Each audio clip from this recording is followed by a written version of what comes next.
தமிழ் கழுகு. கட்சி பதவி ஆட்சி பதவியை பறிச்சிடுவாங்களோங்கிற குழப்பத்துல இருந்த திமுகவோட சூப்பர் சீனியர் தலைவருக்கு கட்சி தலைமை கிட்ட இருந்து ஒரு நல்ல செய்தி கிடைச்சிருக்கிறதா சொல்றாங்க.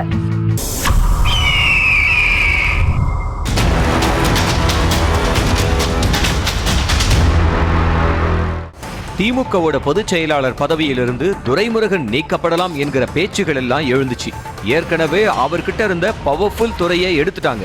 அடுத்த கட்டமா வேலூர் மாவட்டத்தோட அணைக்கட்டு எம்எல்ஏ நந்தகுமார், வேலூர் எம்எல்ஏ கார்த்திகேயன் இவங்க எல்லாம் தொகுதி மாறி காட்பாடி தொகுதியில போட்டி போடலாங்கிற அளவுக்கு பேச்சுகள் கிளம்புச்சு.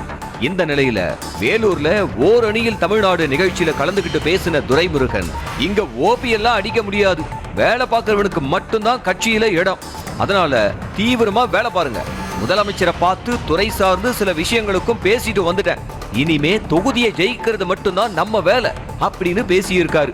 இது மூலமா அவருக்கு இந்த முறை காட்பாடி தொகுதி கிடையாதுன்னு இருந்த பேச்சுக்கு முற்றுப்புள்ளி விழுந்திருக்குன்னு சொல்றாங்க.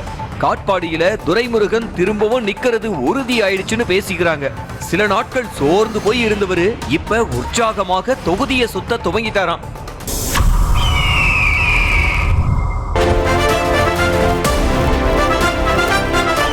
நியூஸ் தமிழ் கழுகு.